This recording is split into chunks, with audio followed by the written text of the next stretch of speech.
Ya kalau orang yang nggak tahu aturan mungkin dibikin simpel aja. U20 tetap jalan, tapi untuk pertandingan dengan pesertanya ini Israel nanti diadakan di luar negeri, bukan Indonesia. Bisa nggak kayak gitu, Bung? Nggak bisa. Kenapa, Bung? Karena hostnya adalah Indonesia. Kita bukan join host dengan Malaysia. Oke. Hanya Indonesia. Jadi kalau aturan itu diberlakukan, konyol. Dan nggak mungkin juga FIFA acceptable dengan ide itu. Indonesia host, ya udah di Indonesia. Ada 6 kota. Ada Palembang, Jakarta, Bandung, Surabaya, Bali. Itu yang menjadi host selama 20 Mei sampai 11 Juni. Ide misalnya grouping Israel, kalau ada drawing nanti, udah keluar hasilnya di grup mana Israel main, lalu kemudian dipindahkan ke Malaysia, kan lucu. Nggak mungkin. Pernah nggak terjadi seperti itu? Nggak pernah. Oke. Ada regulasi yang sudah disusun oleh FIFA menyangkut Piala Dunia Under 20 tahun ini 2023, dan saya sudah menerima ada 15 bab di dalam regulasi itu. Oke. Penjelasan soal drawing ini vital. Ya. Harus dilakukan 2 bulan sebelum kick off. Ya. Kita menunggu Senin besok ya, harus ada statement secara resmi dari PSSI. Iya. Apa kabar soal drawing? Kita juga menunggu statement secara resmi dari FIFA.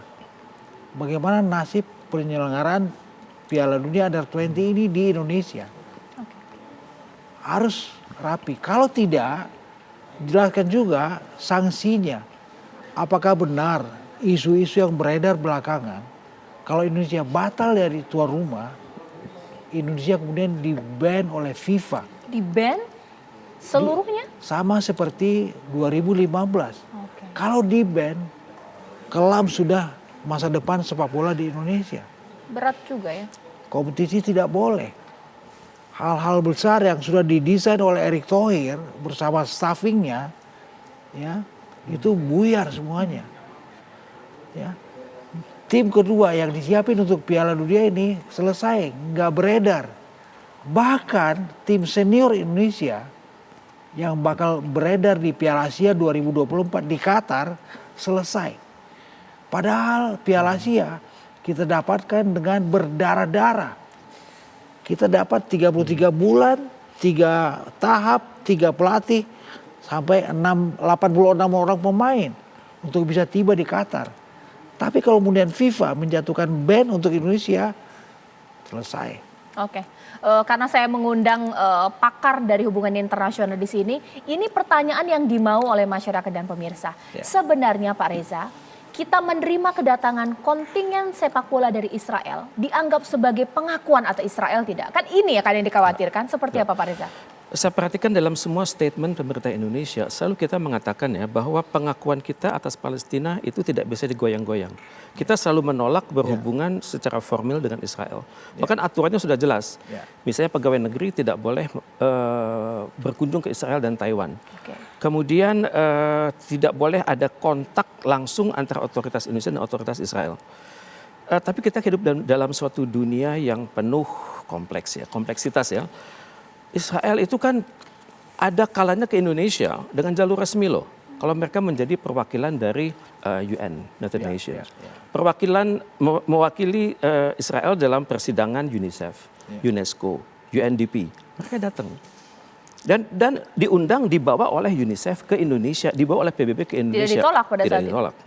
Walaupun kita amati dengan serius ya, agar mereka tidak mencampuri urusan Bahkan dalam juga negeri di jalur Indonesia. sport ya, tahun lalu banyak atlet Israel sudah ada di Indonesia. Wah. Dengan atlet, paspor Israel. Atlet panjat tebing, atlet sepeda, dan itu fine, nggak ada yang ribut. Oke, bagaimana ini Pak? Kenapa kali ini Pak Reza ini dicampurkan dengan urusan dukungan terhadap Israel? Ya, saya melihat sekarang kan udah dekat ke tahun politik ya. Oke. Kita sudah terdaftar ini semua dan saya pikir gimana ya, momentum itu kan harus ditafsirkan secara sendiri-sendiri kan. Namun cobalah kita lihat ya, bahwa yang datang ini adalah generasi muda Israel ya yang purely olahraga Bang ya. Mereka yang belum masuk level pendidikan militer, belum masuk wajib militer, yang hidupnya untuk olahraga. Dan kepada mereka lah saya pikir kita bisa membawa pesan damai.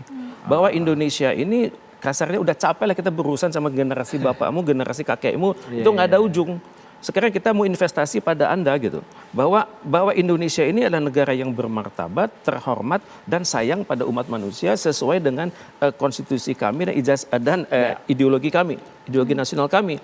Dan untuk itu biarlah generasi muda Israel yang datang ini yang apolitik melihat gitu betapa rahmanya Indonesia, kemudian betapa mereka diperlakukan secara terhormat, tidak terganggu, walaupun sejak mereka mengurus visa itu di bawah pengawasan otoritas Indonesia sepenuhnya.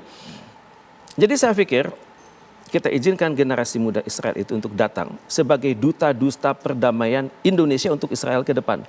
Jadi tolonglah kita tidak melihat ini sebatas politik saja, tapi kita melihat dari perspektif olahraga gitu. Tadi Bang Handiman mengatakan risiko yang akan terjadi bagi Indonesia. Jangan sampai rencana-rencana kita bidding atau berharap untuk menjadi penyelenggara World Cup maupun Olimpiade tahun 30-an mendatang itu tercoret. Kemudian juga kita kan ingin Bang tahun 2045 ini 100 tahun Indonesia ini benar-benar marwahnya bergelora, membahana dan juga dikenal oleh dunia. Dan untuk itu kan kita harus melakukan banyak persiapan di bidang olahraga gitu. Jadi mohon untuk ini kali kita pisahkan olahraga dengan politik dengan catatan. Mereka boleh datang, tapi pengamanan dari awal sampai akhir dengan aturan-aturan main penyelenggaraan bendera misalnya tidak boleh. Kemudian nggak boleh berkibar maksudnya? Nggak boleh berkibar. Kemudian lagu kebangsaan juga tidak boleh dikumandangkan. Hatikvah.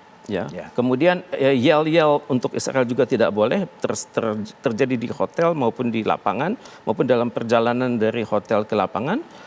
Ya kita carilah improvisasi, misalnya tidak ada lagu kebangsaan tapi mengheningkan cipta misalnya. Bung Herdiman, itu bisa dilakukan tidak? Mengingat bahwa kalau kita mencabut sesuatu hak tadi untuk kontingen, bendera, yel-yel, lagu, jikalau dia kemudian menang dan lain-lain, apakah ini menjadi salah juga atau mungkin sepaket nggak bisa harus ada bendera, harus ada lagu, bagaimana? Pengibaran flag menyanyikan lagu kebangsaan. Kalau Israel punya hak tikvah namanya, itu dibenarkan.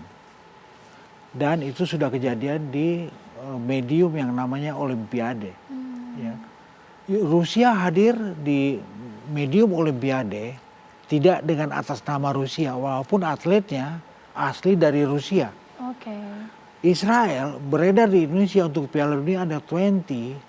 Yes, dia boleh pakai nama Israel, tapi jangan ada embel-embel, jangan mengibarkan benderanya, jangan menyanyikan lagu kebangsaannya.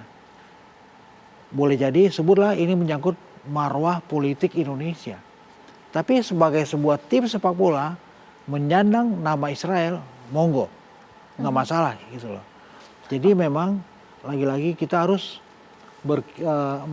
melihat bagaimana ke belakang. 10 tahun lalu ketika sejumlah atlet Israel sudah berkunjung ke Indonesia, aman, fine. Nanti saat lagi saya akan tanya kepada narasumber saya, pemirsa. Lantas apa yang perlu dilakukan mengingat saat ini pemerintah juga belum buka suara ya. Belum ada action yang lebih lagi untuk melihat bahkan menjawab jadi Piala Dunia U20 ini lanjut atau tidak. Mengingat ini penolakan demi penolakan terus berdatangan. Sesaat lagi di Apa Kabar Indonesia Malam.